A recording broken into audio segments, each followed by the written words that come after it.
Olá, mais uma vez, estamos aqui continuando nossas videoaulas com a nossa videoaula do sexto ano, a nossa 11ª videoaula do sexto ano, no qual nós vamos falar aqui sobre o Império Bizantino, o Império Romano do Oriente, aquele que sobrou do nosso Império Romano que nós estudamos, aquele que vai ficar por 1000 anos, aquele que vai ser um dos mais importantes e mais influentes impérios que nós vamos ter aqui no Ocidente e no Oriente. O Império Romano do Oriente, o Império Bizantino.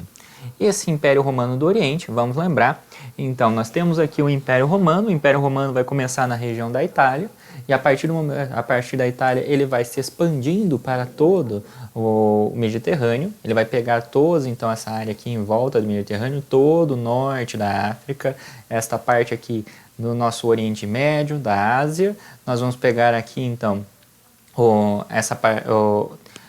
toda essa região aqui, pegando aqui a Europa e chegando aqui na Inglaterra. Então o Império Romano vai pegar praticamente toda a Europa, uma parte da Inglaterra, toda a península da Grécia aqui e chegar aqui na região aqui do Oriente Médio, onde hoje nós temos Jerusalém, onde nós temos o Líbano, onde hoje nós temos vários dos países que estão ali em eterno conflito que nós temos hoje.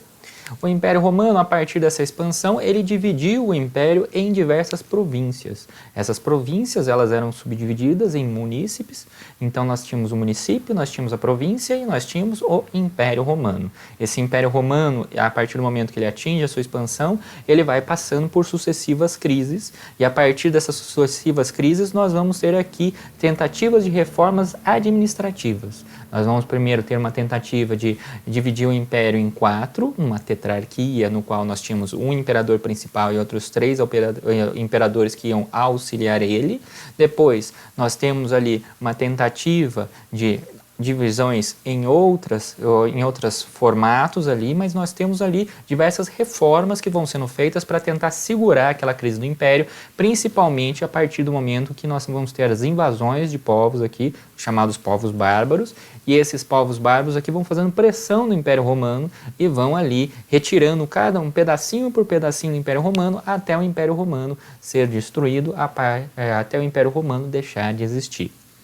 Nós vimos que no final ali do Império Romano, nós tivemos a divisão do Império em Império Romano Ocidental e Império Romano Oriental. O Império Romano Ocidental, nós vimos aqui, ele tinha capital em Roma, ele não durou muito, em 476, então a cidade de Roma vai ser ali conquistada por um desses povos bárbaros, e a partir disso o Império Romano Ocidental deixa de existir. O que sobrou então é o Império Romano Oriental, o Império Romano Oriental que tinha sua capital em Constantinopla, que vai ficar bem aqui, entre o Mar Negro e o Mar Mediterrâneo.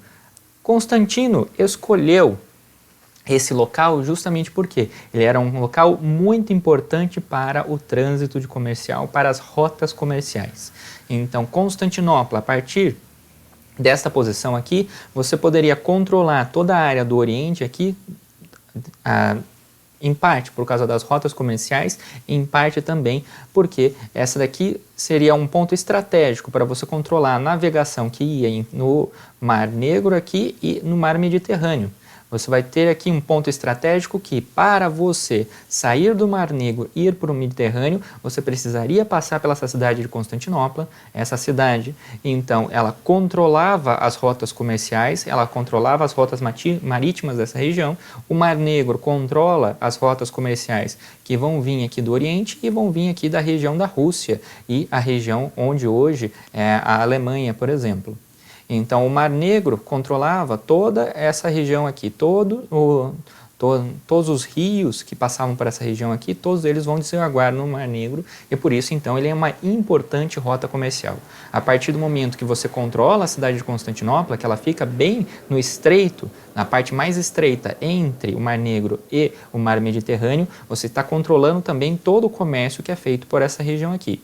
Essa ponta aqui, então, esse local aqui também controla as rotas comerciais que estão vindo por terra, vindo aqui da região do Oriente e indo em direção à Europa, também teriam que passar por aqui de alguma maneira. Então, tanto por mar como por terra, você controlaria as rotas comerciais. Então, você tem um ponto comercial, você tem uma localização geográfica estratégica.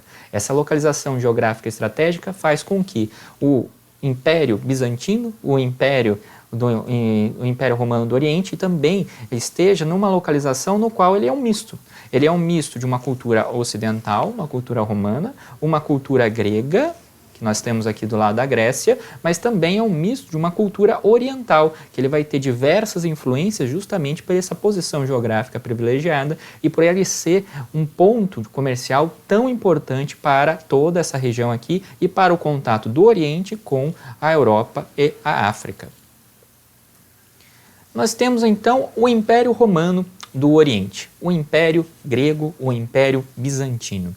Esse império ele vai ter sua capital então em Constantinopla, nessa antiga Bizâncio. Bizâncio que depois da conquista pelos muçulmanos, ela vai ser rebatizada de Istambul, que hoje é a capital da Turquia. Então você tem um local privilegiado estrategicamente que ele vai fazer o contato entre o Ocidente e o Oriente. A partir disso nós temos aqui como uma das principais atividades da cidade e do próprio Império Romano o comércio. É um comércio ativo, é um comércio que vai ter um comércio agrícola, mas é um comércio também de artesanatos, é um comércio também de produtos de luxo, é um comércio também de tudo aquilo que o Oriente tem para oferecer para o Ocidente e o Ocidente tem para oferecer para o Oriente. Todas as rotas comerciais passam por ali. Então, os produtos exóticos do Oriente passavam por Constantinopla, assim como os produtos da Europa também passavam por Constantinopla em direção ao Oriente. A partir disso, nós vamos ter aqui um local que é estrategicamente para o comércio, mas também um local que é muito fácil de ser defendido. Então, Constantinopla era uma cidade que era muito difícil de ser invadida, exatamente porque ela tinha um conjunto de muralhas muito bem construído e uma posição geográfica muito fácil de ser defendida. Então, ela foi muito resistente às seguidas invasões bárbaras. Também facilitava o fato da resistência a essas invasões bárbaras, esses povos bárbaros, o fato de que há uma tradição dos imperadores do Oriente, os imperadores bizantinos, em subornar os líderes das invasões bárbaras, e a partir do momento que eles subornam esses líderes, eles fazem com que os caras se desviem. Por exemplo, os hunos, Átila o Huno, por exemplo, que estava ali em sua direção, indo na direção da Europa, ele vai fazer uma escala ali no Império Romano, vai fazer uma escala ali na cidade de Constantinopla, ele vai ser subornado pelo imperador de Constantinopla, ele vai ser subornado pelo imperador do Oriente para ele ir em direção a Roma e não ficar mais saqueando mais o Império do Oriente, ele vai lá saquear o Império do Ocidente. E vai ser exatamente um dos fatores que vai acelerar a queda do Império Romano do Ocidente.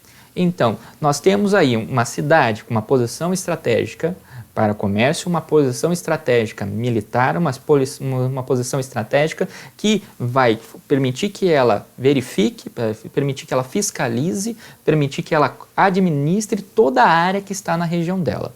Essa posição geográfica foi escolhida a dedo pelo Constantino quando ele construiu a cidade. E nós temos aqui um Império Romano do Oriente, tendo uma característica em particular dele que é o césaropapismo.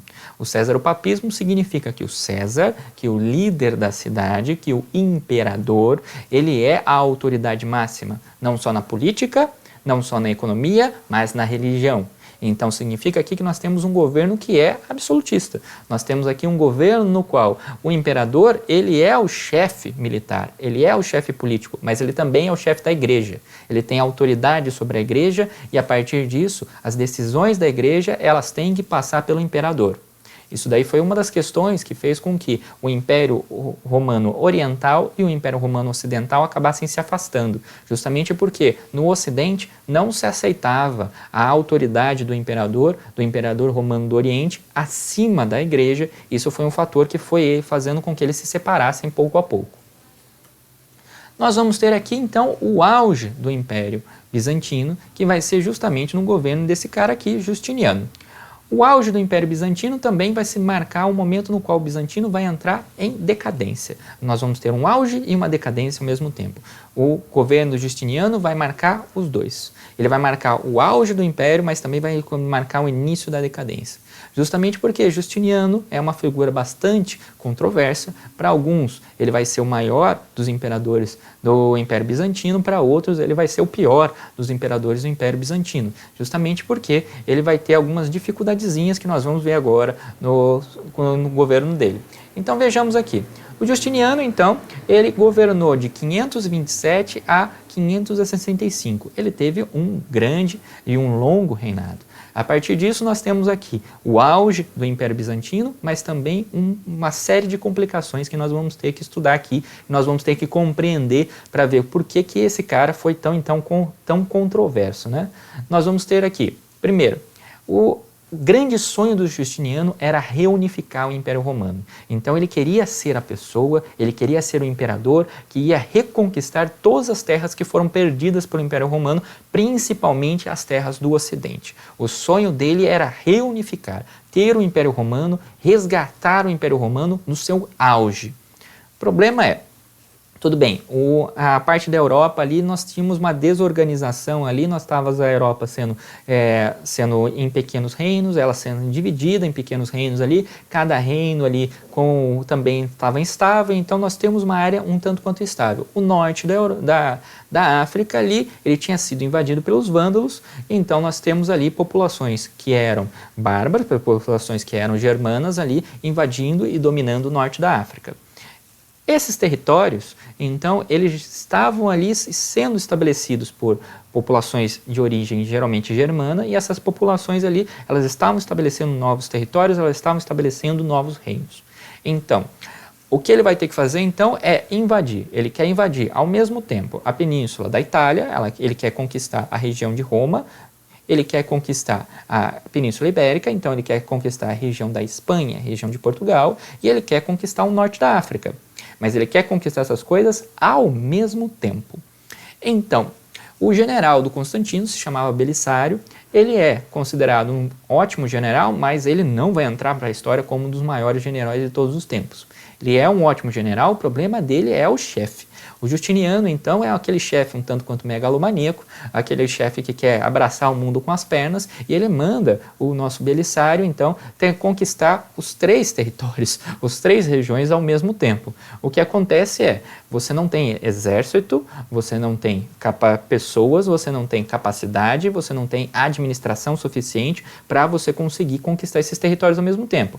E você, a partir do momento que você conquista esses territórios ao mesmo tempo, quando você conquista um grande território muito rápido, você não tem o tempo suficiente, o pessoal suficiente e a capacidade administrativa suficiente para você conseguir estabelecer a sua autoridade e conseguir dominar aquele território de fato e não perder aquele território rapidamente. Tudo isso o general do Justiniano tinha que enfrentar naquele momento e agradar o chefe que estava ali mandando que ele tinha que conquistar esses 3 territórios ao mesmo tempo. Agora, Justiniano não só ele queria resgatar o Império Romano nos seus territórios, mas ele queria resgatar o Império Romano no seu auge, no auge de todas as coisas. Então ele vai fazer a compilação do direito romano. Ele vai pegar todas as leis romanas que foram ali, ele vai fazer um novo código romano, ele vai fazer o chamado Código Justiniano, esse Corpus Juris Christis, esse Corpus Juris Civilis, vai fazer então uma compilação, vai fazer uma cópia completa do direito romano. É por causa dessa cópia que nós sabemos como Roma, quais são as leis de Roma, nós sabemos como era feito o Código Civil Romano e isso é a base do nosso Código Civil, mas ele também vai fazer um código no qual o poder do imperador é ilimitado, o imperador tem poder absoluto sobre todas as pessoas. Nós temos aqui um código que vai estabelecer privilégios para a igreja e vai estabelecer privilégios para a nobreza. A nobreza e a igreja, então, eles tem uma lei diferenciada para eles, tem uma lei diferente para eles, no qual, se eles cometerem um crime, a pena não é tão pesada para eles não precisam pagar tanto imposto quanto a população pobre, então tem uma série de benefícios dentro desse código ali para a igreja e para a nobreza. Esses benefícios depois vão ser uma base para aqueles benefícios que vão ser dos senhores feudais por toda a Europa, por exemplo. Nós temos aqui a marginalização dos colonos e dos escravos. Aquelas pessoas que viviam no campo, aquelas pessoas pobres que viviam no campo, e principalmente os escravos do Império Bizantino, agora vão passar a ser, então, mais marginalizadas, vão ter ali uma lei mais dura contra eles, e a partir disso, então, eles vão passar uma situação pior do que eles já estavam antes. A partir disso, nós vamos ter o quê? Uma criação de uma burocracia forte e centralizada. Nós vamos ter aqui gastos militares muito altos com essas 3 invasões que estão sendo feitas ao mesmo tempo. E nós vamos ter aqui um aumento progressivo dos impostos durante o reinado de Justiniano, justamente por causa dos gastos que eles estavam fazendo. Isso tudo somado vai fazer com que a população comece a ficar insatisfeita com o nosso bom Justiniano. O Justiniano, então, ele vai ocorrer uma série de coisas no reinado dele que vai deixar a população insatisfeita e vai dividir a população entre os nobres, os aristocratas e a população mais pobre e a população de baixa e média renda. A partir disso, esses dois grupos vão formar exatamente 2 partidos. Eles vão formar 2 torcidas organizadas dentro ali do Império Romano Bizantino. E a partir do momento que esse império essas 2 torcidas começam a se confrontar, o que nós vamos ter aqui é exatamente numa corrida de biga, ali no hipódromo, nós vamos ter o estopim de uma revolta, e o estopim dessa revolta vai ser esse confronto entre 2 partidos que estavam ali jogando, que estavam fazendo a corrida de biga, e ninguém sabe quem ganhou o negócio. O imperador foi tentar decidir o negócio, e quando ele tentou chegar ali para decidir o negócio, o que aconteceu foi uma revolta popular que botou fogo em metade da cidade, inclusive na catedral mais importante, a Magna Sófia, foi parcialmente queimada por causa dessa revolta. Diz a lenda que Justiniano, nesse momento ali, ele tentou fugir da cidade, mas a imperatriz Teodora impediu que ele fugisse da cidade e se recusou permanentemente a fugir da cidade. Ela se recusou a tomar esse ato covarde de fugir da cidade e fugir dos próprios população pobre da cidade que estava ali se revoltando e botando fogo na cidade. Nós temos aí também a construção da maior e mais esplendorosa igreja uma das mais esplendorosas igrejas já construídas. Magna Sófia, a igreja de Santa Sofia, ela define o estilo bizantino em si, mas ela é conhecida pelo seu tamanho, pelos seus detalhes e pela quantidade de coisas que foram gastadas nela. Nós temos ali toneladas, alguns dizem em 18 toneladas de ouro que foram gastos no interior dela para conseguir fazer os afrescos laminados que nós temos ali a ouro dentro da igreja. É uma coisa espetacularmente grande, é uma coisa espetacular, uma obra de engenharia inédita, uma obra de engenharia que provavelmente o ser humano não vai conseguir fazer de novo daquele jeito, e tudo isso está sendo feito ao mesmo tempo. Então, Justiniano, ele está invadindo 3 regiões ao mesmo tempo. Justiniano, ele está ali fazendo uma compilação de código civil, ele está tentando resgatar a cultura e tudo aquilo que significa ser romano, e ao mesmo tempo ele está construindo uma das maiores igrejas já vistas na face da Terra. Então, nós temos tudo isso somado. O que vai acontecer aqui do ponto de vista militar, de conquista de territórios, Justiniano realmente consegue reconquistar esses territórios, parcialmente, por um tempo específico. Então, ele tinha esse território aqui quando ele começou, e a partir desse território aqui, ele vai invadir então a região da Itália, vai invadir a região aqui da Península Ibérica e vai invadir aqui o norte da África. Realmente o general dele é bem sucedido nessas invasões. O problema é, uma vez que você invadiu, você conseguir manter esses territórios. E para manter esses territórios foi uma dificuldade tremenda para o Império Bizantino, que não conseguiu manter esses territórios por muito tempo aqui. A partir disso, então, nós temos aqui, na cidade de Constantinopla, a construção desta catedral aqui, a Catedral de Santa Sofia. A Catedral de Santa Sofia, que é construída numa região no qual nós vamos ter um encontro de placas tectônicas, nós temos ali frequentes terremotos naquela região ali, e essa construção aqui foi tão bem feita, mas tão bem feita, que até hoje você teve terremotos ali fenomenalmente fortes ali naquela região ali, que destruiu a cidade completamente, mas a Catedral de Santa Sofia está ali de pé, firme e forte, sem uma rachadurazinha que seja ali, e precisou de muitas poucas reformas ao longo do tempo. Essa Catedral de Santa Sofia aqui, ela tem o interior dela inteirinho, praticamente laminado a ouro, ela tem ali os seus mosaicos, todos eles laminados a ouro, então você tem uma catedral ali que por dentro dela é a coisa mais espetacular possível e imaginável que ele foi feito ali. Segundo as descrições dos turcos, quando eles conquistaram a catedral, quando eles conquistaram finalmente Constantinopla e eles conseguiram terminar com o Império Bizantino, quando o imperador turco chegou aqui, o imperador otomano chegou aqui e entrou em Santa Sofia, diz ele, a descrição dele é que ele tinha entrado no céu, ou naquilo que ele mais próximo do céu que existia na Terra. A partir disso, o que nós vamos ter aqui? Nós vamos ter aqui uma influência ocidental e uma influência oriental. Mas a partir do governo justiniano também nós vamos ter a força cada vez mais do grego. O grego ele vai se tornar, a partir do século VII, a partir de 600 e pouco, ele vai se tornar a língua oficial e a partir disso esse império vai ser conhecido também como Império Grego. Ele deixa de ser o Império Romano Oriental, ele deixa de ser um Império Latino e a partir de agora ele vai ser o Império Bizantino, o Império Grego. A partir disso, então, nós vamos ter ali conflitos entre aquilo que é a igreja que está ali no Império Romano Oriental e a igreja que está se formando no Império Romano Ocidental. No Ocidente, como vocês sabem, a igreja romana que está ali é a igreja que tem o Papa como o líder supremo.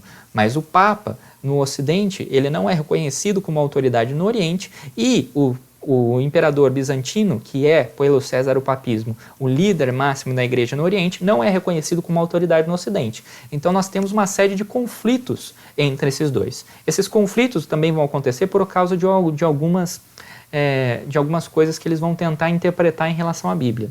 Nós temos ali a questão do monofisismo.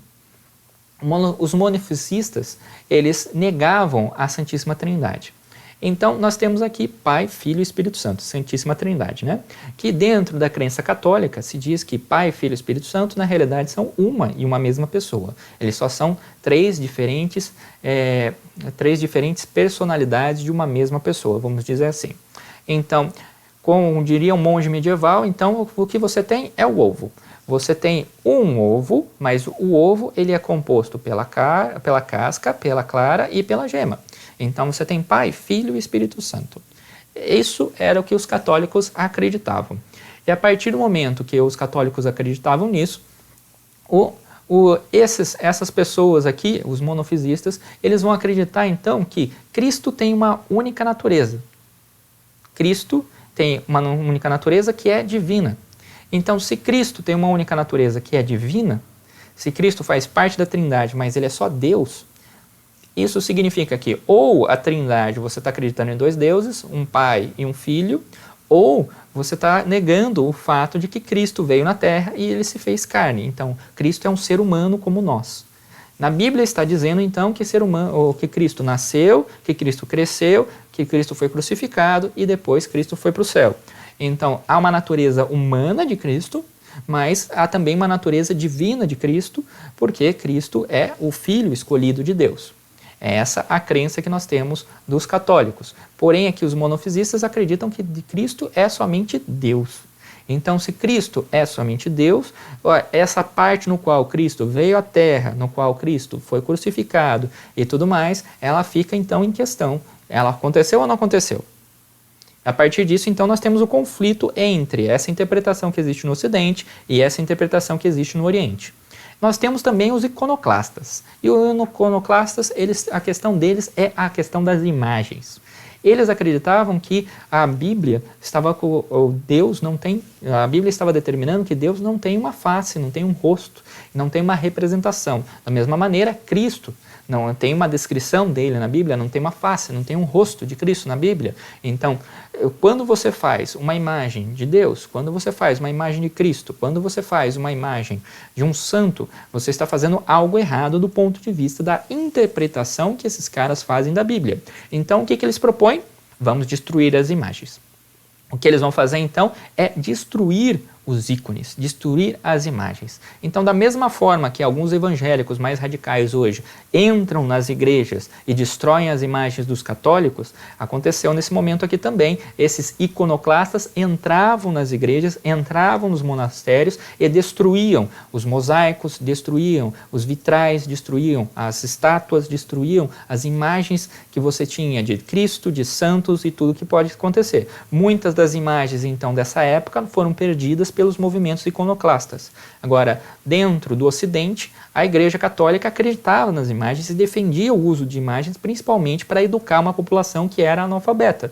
A partir disso, então, o movimento iconoclasta era visto no Ocidente como um movimento herético, um movimento absurdo que estava ali destruindo as imagens que estavam ali para incentivar, para demonstrar a verdade para a população. Nós temos aqui, finalmente, depois de todos esses confrontos entre a igreja no Ocidente e no Oriente, nós vamos ter o cisma definitivo, que vai ser em 1054, o chamado cisma do Oriente, no qual vai se estabelecer duas igrejas. A Igreja Católica Apostólica Romana, com a autoridade do Papa, e a Igreja Cristã Ortodoxa, no qual o Patriarca de Constantinopla vai ser a autoridade máxima. Então, eles decidem se dividir definitivamente, e a partir desse momento aqui nós não temos mais uma igreja cristã, mas nós temos duas igrejas cristãs. Uma igreja no Oriente, com a língua oficial sendo o grego, e uma igreja no Ocidente, com a língua oficial sendo o latim. A autoridade no Oriente vai ser o Patriarca de Constantinopla e a autoridade do Ocidente vai ser o Papa. A partir disso, então, qual que é o apanhado que nós podemos fazer aqui? Então, durante o governo Justiniano, o que nós vamos ter aqui é uma grande expansão do território do Império. Nós vamos ter aqui uma quantidade gigantesca de campanhas militares sendo feitas e, num primeiro momento, sendo bem-sucedidas. Nós vamos ter aqui a compilação do Código de Direito, nós vamos ter aqui o Código de Direito Civil sendo copiado, sendo reorganizado e, a partir disso, sendo transmitido para nós nesse Código Justiniano que nós temos aqui. E esse Código Justiniano, ele vai estabelecer o direito civil, o direito público e o direito privado que nós temos hoje, que nós utilizamos hoje, por exemplo, na nossa Constituição.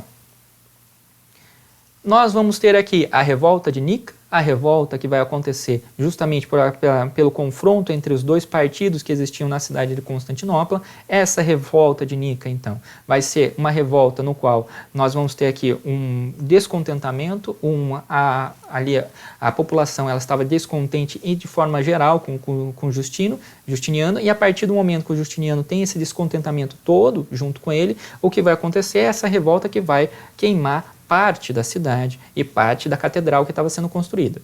Nós temos uma construção que vai gastar uma quantidade gigantesca de ouro, uma quantidade gigantesca de recursos, e nós vamos ter aqui inúmeras obras públicas que também vão sendo feitas ao longo de todo o Império. Por exemplo, fortificações para manter os territórios, por exemplo, muralhas para manter os territórios, por exemplo, diques para você conseguir fazer a agricultura, para você estancar inundações. Ele vai ter uma quantidade gigantesca de obras públicas que, quando Justiniano sai do governo, sai do poder, o que vai acontecer é que o Império Bizantino está financeiramente quebrado.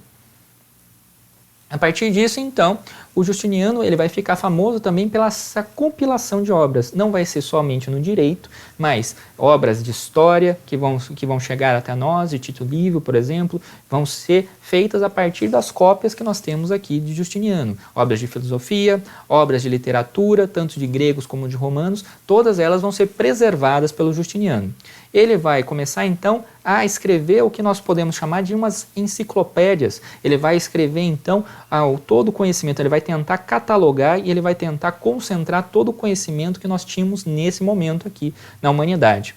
e ele vai guardar e ele vai preservar todo esse conhecimento nos monastérios que existem em volta de Bizâncio, em volta do Império Bizantino. Essas obras são muitas das obras que ficaram para nós e que nós conhecemos o pensamento de muitos autores da Grécia e muitos dos autores romanos justamente por causa desse esforço que o Império Bizantino teve em copiar e preservar essas obras. A partir disso, então, nós temos uma expansão do império, mas logo no final já do reinado justiniano, esse império, então, ele vai começar a ser invadido novamente por essas populações bárbaras que estavam em volta deles. Nós vamos ter aqui, então, o Constantinopla sendo ali a capital, Bizâncio sendo a capital ali de toda aquela região, administrativa de toda aquela região. Nós temos aqui um império que vai atingir o seu auge, mas nós temos aqui um império que, a partir do momento que ele atinge seu auge, a partir do momento que ele atinge seu momento de maior expansão, ele também vai começar a entrar em decadência. E aí os problemas que vão começar a acontecer com o Justiniano, eles vão se tornar cada vez mais graves.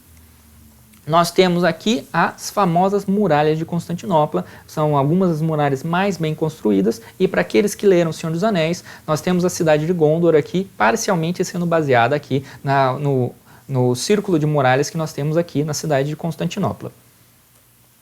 A partir disso, essa cidade de Constantinopla, que vai ficar aqui no alto, ela vai ser bem de frente, então, para o canal que liga o Mar Negro com o Mar Mediterrâneo. E a partir da cidade você consegue verificar, você consegue ali fiscalizar tudo aquilo que está passando no canal. Você consegue vigiar o canal e, se a cidade quisesse, ela tinha uma corrente que passava de um lado ao outro. Sim, o Game of Thrones copiou deles. Essa corrente que passava de uma margem à outra, ela poderia ser içada e ela poderia travar o canal. Ninguém passava sem autorização do Império Bizantino. Então, Justiniano, então, vamos ter aqui o Código Civil, nós vamos ter a tentativa de reconquista do Império Romano Ocidental, nós vamos ter aqui a conquista de territórios do norte da África, na Península Ibérica, na Península Itálica, nós vamos ter altíssimos gastos militares, nós vamos ter aqui aumentos de impostos, nós vamos ter revoltas populares, nós vamos ter uma construção nas maiores catedrais do mundo, a Magna Sófia, e nós vamos ter aqui a substituição do latim pelo grego. A partir disso, então, nós vamos ter este quadro geral do Império Bizantino que vai nos dar aqui como estava acontecendo essa sociedade, mas essa sociedade ela não tem só esses grandes feitos aqui, ela deixou para nós também toda uma parte artística, que, por exemplo, os mosaicos. Esse mosaico aqui, por exemplo, do nosso Justiniano, é um mosaico que existe na Magna Sófia, um mosaico que está ali na igreja de Santa Sofia, e é uma marca registrada do que é o Império Bizantino. O Império Bizantino vai trabalhar muitas vezes com esse mosaico, com esses ícones religiosos, seja esse do Constantino ou esse da Teodósia com as suas acompanhantes aqui. Esses dois mosaicos, que são gigantescos, mas também são trabalhados, folhados a ouro, como pode se verificar aqui, eles estão ali na Magna Sófia, demonstrando aqui quem construía eles. Mas nós temos também bíblias que vão sendo feitas, essas bíblias elas são inteiras desenhadas, são inteiras trabalhadas, você vai ter ícones que vão ser algo que da cultura bizantina, da cultura ali do cristianismo oriental, que você vai ter esses ícones, são pequenos quadrinhos, no qual você vai ter santos, nós vamos ter imagens bíblicas feitas nesses quadrinhos.